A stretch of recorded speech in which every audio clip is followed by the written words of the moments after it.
Babun qaulullah ta'ala. Bab firman Allah subhanahu wa ta'ala,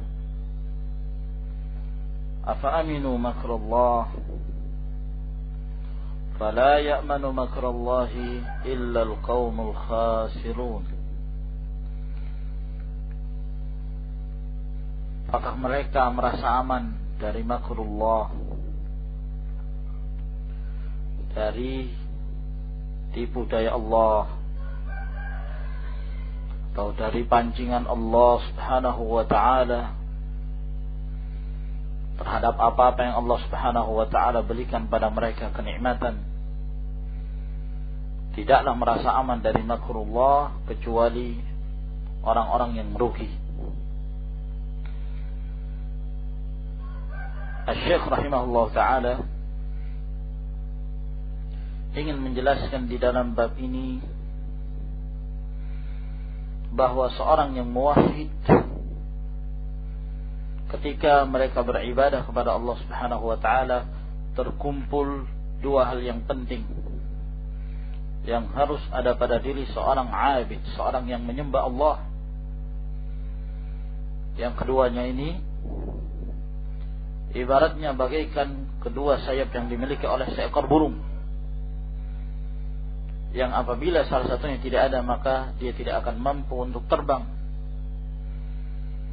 Maka demikian pula seorang muslim tatkala mereka beribadah kepada Allah subhanahu wa ta'ala selama mereka masih hidup di muka bumi ini, maka mereka harus berkumpul pada dirinya dua hal, yaitu al-khawfu war-raja, perasaan takut dan perasaan berharap. Takut kepada Allah subhanahu wa ta'ala dari siksaannya, dari kerasnya siksaan Allah terhadap mereka-mereka yang menyimpang, yang berpaling dari apa yang telah diperintahkan oleh Allah subhanahu wa ta'ala, dan berharap kepada Allah rahmatnya, kasih sayangnya, bahwa Allah subhanahu wa ta'ala maha pengampun. Allah azza wa jal senantiasa akan memberikan rahmatnya kepada orang-orang yang berbuat kebaikan. Oleh karena itu Allah subhanahu wa ta'ala menyebutkan dalam beberapa tempat dalam Al-Quran Al-Karim sifat seorang yang beribadah kepada Allah yang hakiki, yang murni tauhidnya adalah mereka yang menggabungkan antara dua sifat ini, al-khawfu ar-raja, perasaan takut dan perasaan berharap kepada Allah subhanahu wa ta'ala. Amman huwa qanitun ana al-layli sajidan wa qa'ima yahdharul akhirata wa yarju rahmata rabbih. Yahdharul akhirata wa yarju rahmata rabbih. Seorang yang berdiri di malam hari, mereka beribadah kepada Allah subhanahu wa ta'ala, di saat mereka sujud, di saat mereka berdiri, mereka takut dengan hari pembalasan, hari akhirat, dan mereka mengharapkan rahmat Allah subhanahu wa ta'ala. Tatajafa junubuhum anil madaji'i yad'una rabbahum khawfan wa tama'a.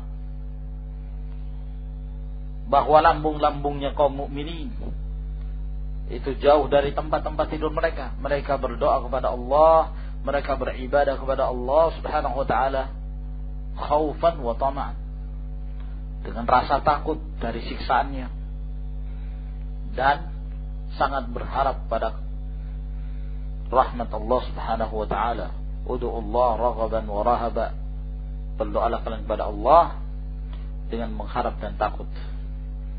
Inilah sifat seorang mukmin muwahhid kamilut tauhid, yang sempurna tauhid. Apabila tidak terdapat salah satu dari keduanya, maka dia akan terjatuh ke dalam salah satu dari kedua hal yang bertentangan dengan perkara ini pula. Yang itu akan mengurangi tauhid. Dan mungkin saja akan membatalkan tauhid seseorang. Waliyadzubillah. Apabila seseorang tidak memiliki rasa berharap kepada Allah, tidak ada sifatul raja, sifat berharap pada dirinya terhadap rahmat Allah Subhanahu wa taala, yang ada hanya rasa takut saja, maka ini akan membinasakan dia, yang akan menyebabkan dia akan putus asa dari rahmat Allah Subhanahu wa taala, dan itu pun dilarang oleh Allah. Wala tayasu min rauhillah. Qul li ibadiyalladzina asrafu ala anfusihim la taqnatu min rahmatillah. Katakanlah kepada hamba-hambaku yang mereka telah melampaui batas terhadap diri mereka sendiri, jangan kalian putus asa dari rahmat Allah Subhanahu wa ta'ala. Innallaha yaghfiru dzunuba jami'an. Dan kalau dia tidak memiliki rasa takut, yang ada hanya rasa raja, berharap hanya pada Allah, namun tidak muncul rasa takutnya, ini akan menjatuhkan dia ke dalam pelanggaran yang lain, yaitu merasa aman dari makrullah, merasa aman dari pancingan Allah Subhanahu wa ta'ala terhadapnya. Ketika dia diberikan kenikmatan, dia lalai. Diberikan kesenangan dunia, dia semakin lalai dan meninggalkan ibadah kepada Allah. Ini adalah pancingan dari Allah Subhanahu wa ta'ala. Oleh karena itu, sifat seorang mukmin yang sempurna tauhidnya, hendaklah dia menggabung di antara keduanya, ar-raja wal khauf. Barang siapa yang meninggalkan salah satu dari keduanya, maka dia akan mengurangi tauhidnya dan bahkan mungkin akan membatalkan tauhid, waliyadzubillah, apabila menyebabkan mereka jatuh dalam kekufuran. Dalam hal ini kaum muslimin rahimakumullah, para ulama menjelaskan bahwa kedua sayap ini tidak boleh terlepas dari seorang mukmin. Namun terkadang dalam beberapa keadaan, ya, perasaan berharapnya kepada Allah itu lebih ditonjolkan daripada perasaan takutnya. Dan dalam beberapa keadaan pula perasaan takutnya harus lebih ditonjolkan daripada perasaan berharap. Apabila seorang dalam keadaan sehat, dia memiliki kekuatan, mampu bekerja, mampu mengamalkan apa saja, dalam keadaan sehat, wal afiyah, tidak terdapat kekurangan sedikit pun pada dia tidak sakit, ya, pada jasmaninya, maka dalam hal ini kata para ulama, hendaklah perasaan takutnya kepada Allah itu lebih ditonjolkan. Perasaan takutnya kepada Allah lebih ditonjolkan. Kenapa? Karena kalau dia dalam keadaan sehat, dia akan mampu melakukan apa saja. Dia bisa melakukan perbuatan maksiat, dia bisa melanggar batasan-batasan Allah Subhanahu wa ta'ala, dia bisa melanggar hukum-hukum Allah. Sehingga apabila dia lebih menonjolkan perasaan takutnya, maka ketika dia hendak melakukan suatu amalan, maka dia berpikir, jangan sampai amalan tersebut menyebabkan Allah Subhanahu wa ta'ala murka kepada dia, sehingga dia takut, ya, sehingga dia menahan dirinya untuk menjerumuskan dirinya ke dalam maksiat. Setiap dia ingin melakukan perbuatan itu, dia takut, jangan sampai Allah Subhanahu wa ta'ala akan menyiksa dia dengan perbuatannya itu. Nah, ada perasaan berharap tapi dikecilkan, ya. Dalam waktu yang lain perasaan takutnya lebih dikecilkan, dan hendaklah dia lebih menonjolkan perasaan berharapnya kepada Allah, yaitu apabila dia dalam keadaan sakit, tidak mampu berbuat apa-apa di pembaringan, ya, menyebabkan dia tidak akan mampu untuk melakukan kemaksiatan. Dia akan selalu memikirkan dirinya bahwa dia akan mati. Nah, sehingga dalam hal ini hendaklah dia lebih menonjolkan perasaan berharap kepada Allah, berharap dengan rahmat Allah Subhanahu wa ta'ala, bahwa Allah akan memberikan padanya ampunan. Nah, kaum muslimin rahimakumullah, telah dinukilkan dari beberapa perkataan para ulama salaf yang menjelaskan tentang bahayanya seorang yang merasa aman dari makrullah ini. Al-Hasan Al-Basri rahimahullah ta'ala, beliau mengatakan, man wassa'allahu alaihi falam yara annahu yumkaru bihi fala ra'ya lahu.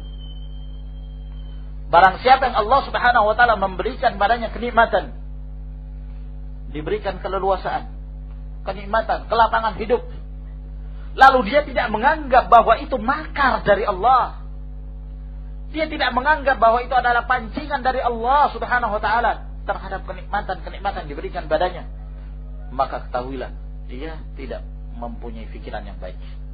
Dia tidak punya pikiran yang sehat. Fala ra'ya lahu. Ya, bukan pemikiran yang benar yang demikian.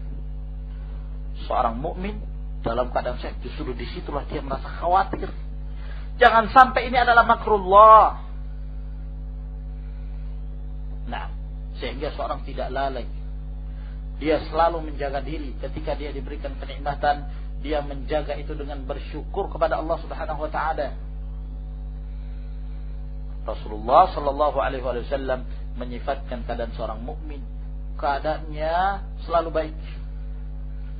Ajaban li amril mu'min, inna amrahu kullahu khair, wa laysa dhalika li ahadin illa lil mu'min. In asabathu sarra syakara, fa kana khairan lahu. Sungguh menakjubkan urusannya kaum mukminin. Semua perkaranya itu baik. Dan yang demikian ini tidak akan ada yang mendapatkannya kecuali apabila dia seorang mukmin. Kalau dia mendapatkan kenikmatan, Allah berikan padanya kenikmatan, dia bersyukur. Dia tidak lalai. Dan dia menjadikan kenikmatan itu sebagai wasilah untuk semakin mendekatkan diri kepada Allah Subhanahu wa taala, dan itu kebaikan bagi dia.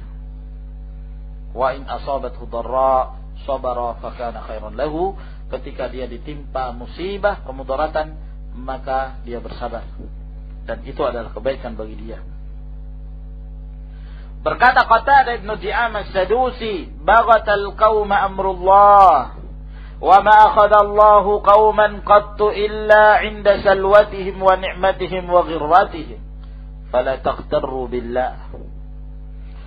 Suatu kaum melanggar perintah Allah, dan tidaklah Allah Subhanahu wa taala menyiksa suatu kaum dan menghukumi mereka kecuali di saat mereka merasakan kenikmatan.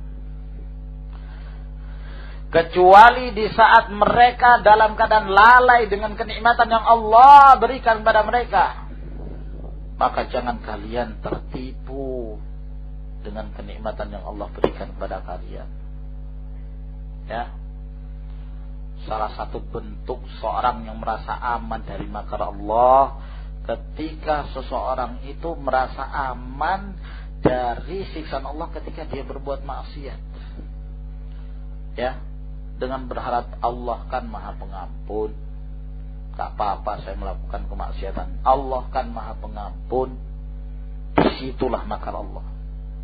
Itu berarti kamu dalam keadaan tertipu dengan kenikmatan Allah Subhanahu wa taala yang Allah berikan pada kalian. Bentuk seorang yang tertipu, bentuk seorang yang tidak mensyukuri kenikmatan yang Allah Subhanahu wa taala berikan pada mereka. Kaum mukminin, ketika Allah berikan kenikmatan, mereka bertakwa kepada Allah, Allah jadikan kenikmatan itu ditambah kembali oleh Allah dan dilipat gandakan oleh Allah kenikmatan itu. Rezeki di dunia akan Allah Subhanahu wa taala jadikan itu sebagai barokah. Lihatlah kaum Saba. Laqad kana li Saba'in fi maskanihim ayah. Jannatani an yaminin wa shimal. Kulu min rizqi rabbikum washkuru lahu. Baldatun tayyibatun wa rabbun ghafur. Allah Subhanahu wa taala menyatakan sungguh daerah Saba itu salah satu tanda kekuasaan Allah Subhanahu wa taala. 2 kebun di sebelah kanan dan sebelah kiri di negeri Saba, sekarang bernama Ma'rib. Nah, kebun-kebun yang lebat, buah-buahan, lentar apa saja itu tumbuh. Nah, dan tumbuhnya lebat, berbuah, buahnya sangat manis sekali. dinikmati oleh penduduk Sabak pada waktu itu. Nah, bahkan para ulama ada yang menyebutkan seperti Al-Hafidz Ibnu Katsir rahimahullah, kalau seorang wanita hendak mengambil buah-buahan, dia tinggal mengambil keranjang, lalu kemudian lewat di bawah pohon tersebut, dan dia melewati pohon itu dalam keadaan keranjangnya telah penuh dengan buah-buahan yang ranum, manis, segar. Kata Allah, makanlah dari rezeki yang Allah Subhanahu wa taala berikan pada kalian. Negeri yang baik, Allah Subhanahu wa taala yang Maha Pengampun. Nah, kenapa Allah Subhanahu wa taala berikan barokah pada suatu negeri itu? Disebabkan karena mereka beriman kepada Allah, bertakwa kepada Allah. Dan kapan datangnya azab? Ketika mereka berpaling. Fa'aradu fa'arsalna 'alaihim sailal 'arim. Maka mereka pun berpaling dari menyembah hanya kepada Allah Subhanahu wa taala. Mereka lebih menyenangi untuk menyembah matahari. Mereka menyembah kepada selain Allah, maka kami kirimkan pada mereka banjir yang besar. Akhirnya dua kebun yang lebat tadi diganti dengan pohon-pohon yang tidak memberikan manfaat yang sebagaimana awalnya. Ya. Pohon bidara yang banyak durinya, buah-buahannya kecil. Nah, itu pun bijinya besar. Ya. La yusmin wa la yughni min ju'. Nah, pohon arak, pohon siwak, walaupun ada manfaatnya tapi tidak seperti yang pertama. Nah, demikian subur tanah itu. Ketika banjir besar itu menimpa Al-Yaman, maka mereka pun pada mengungsi, meninggalkan daerah mereka yang dahulu subur. Nah, kenapa? Karena berpalingnya mereka dari tauhidullah, beribadah kepada Allah. Itulah makrullah. Mereka merasa aman dan mereka menyerahkan ibadahnya kepada selain Allah Subhanahu wa taala. Walau anna ahlal qura amanu wattaqau lafatahna 'alaihim barakat minas sama'i wal ardh. Kalaulah sekiranya penduduk kampung itu mereka beriman, mereka bertakwa kepada Allah, kami akan bukakan barakah dari langit, dari bumi. Jadi barokah tanaman itu, jadi barokah kenikmatan yang kita dapatkan. Walakin kadzabu, akan tapi mereka dustakan ayat-ayat Allah Subhanahu wa taala. Fa akhadnahum bima kanu yaksibun, maka kami pun menyiksa mereka berdasarkan apa yang telah mereka amalkan. Nah, oleh karena itu di dalam hadis yang diriwayatkan oleh Imam Ahmad dari hadis Uqbah bin Amr, kata Rasulullah sallallahu alaihi wasallam, "Idza ra'aita Allah yu'til 'abda 'ala ma'asihi ma yuhibbu, fa innama huwa istidraj." Fa innama huwa istidraj. Apabila engkau melihat Allah memberikan pada seorang hamba apa yang dia senangi, padahal dia berbuat maksiat, dia kafir tapi diberikan harta yang banyak, dia asi, bermaksiat kepada Allah Subhanahu wa taala, tapi justru diberikan kesenangan, diberikan kenikmatan, dibukakan pintu dunia kepada mereka.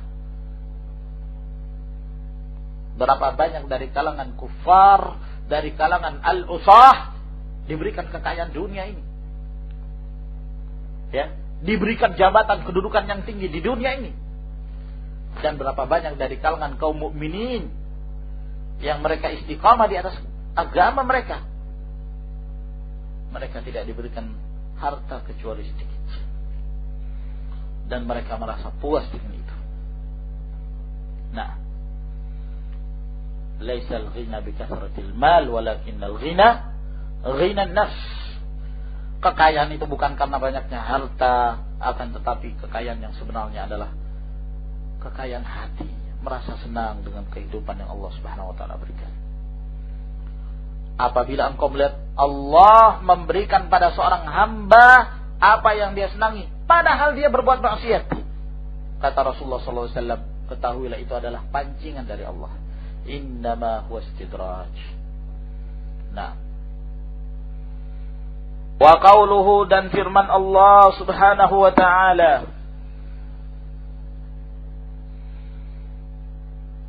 wa man yaqnatu min rahmati rabbih illa dhallun, dan tidaklah orang-orang yang putus asa dari rahmat Allah Subhanahu wa ta'ala itu, melainkan mereka itu adalah orang-orang yang tersesat. Orang yang tersesat dari jalan Allah, orang-orang yang kafir, orang-orang yang menyimpang. Nah, karena putus asa dari rahmat Allah, tidak ada perasaan berharap. Dari sini menjelaskan pada kita bahwa ar-raja, sifat berharap itu harus ada pada diri seorang mukmin, sehingga tidak menjerumuskan mereka kepada sifat putus asa dari rahmat Allah Subhanahu wa ta'ala. Selama kita hidup di muka bumi ini, masih ada kesempatan untuk mencari jalan bertaubat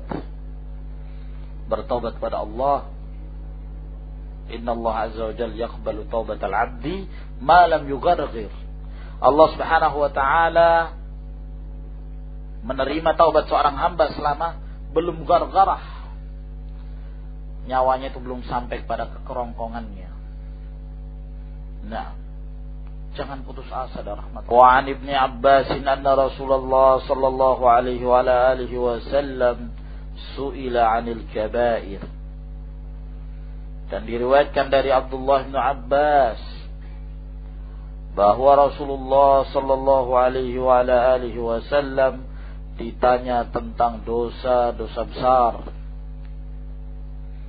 Yang dimaksud dengan dosa besar adalah dosa yang disebutkan ancamannya oleh Allah Subhanahu wa ta'ala dan Rasulnya, yang ancaman itu di dunia ataukah di akhirah. Rambuk ataukah rajam, ya, ataukah bunuh.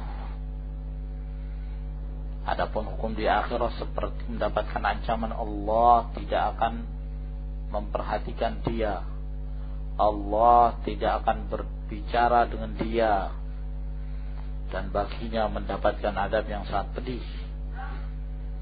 Ya, jadi setiap dosa yang di situ ada ancamannya, itulah dosa besar. Ketika Rasulullah sallallahu alaihi wasallam ditanya tentang al-kabair, faqala, maka Rasulullah sallallahu alaihi wasallam menjawab, asyirku billah wal ya'su min rauhillah wal amnu min makrillah.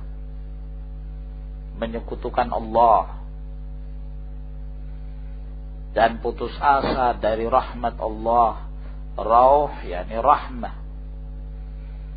Al-ya'su ay al-qunut, putus asa dari rahmat Allah. Ya. Wal amnu min makrillah, dan dia merasa aman dari pancingan Allah, dari kenikmatan-kenikmatan yang Allah Subhanahu wa ta'ala berikan padanya. Ketika dia diberikan kenikmatan, dia tinggalkan imannya, dia rela menjual agamanya untuk mendapatkan dunia yang sedikit. Hadis ini kan oleh pensyarah kitab Tauhid Fathul Majid. Hadis ini diriwayatkan oleh Al-Bazzar dan Ibnu Abi Hatim dari jalan Syabib bin Bishr dari Ikrimah dari Ibnu Abbas, dan para perawinya thiqah kecuali Syabib bin Bishr. Ibnu Ma'in mengatakan thiqah dan lemahkan oleh Abu Hatim. Nah, dan kesimpulannya beliau menukilkan perkataan Ibnu Katsir bahwa yang zahir hadis ini mauquf dari perkataan Ibnu Abbas. Wallahu a'lam bis-shawab. Alhasil, pentahqiq kitab ini mengatakan hadis ini hasan dan dihasankan oleh Al-Albani rahimahullah dalam kitabnya Sahihul Jami' nomor 4479. Wallahu a'lam.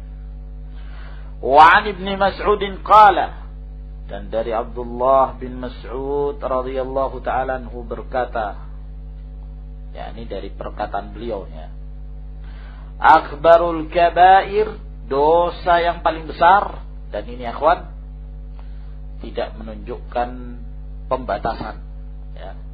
Ketika Rasulullah SAW ditanya tentang dosa-dosa besar, lalu kemudian beliau menyebutkan 3 poin ini, 3 poin ini tidak menunjukkan pembatasan.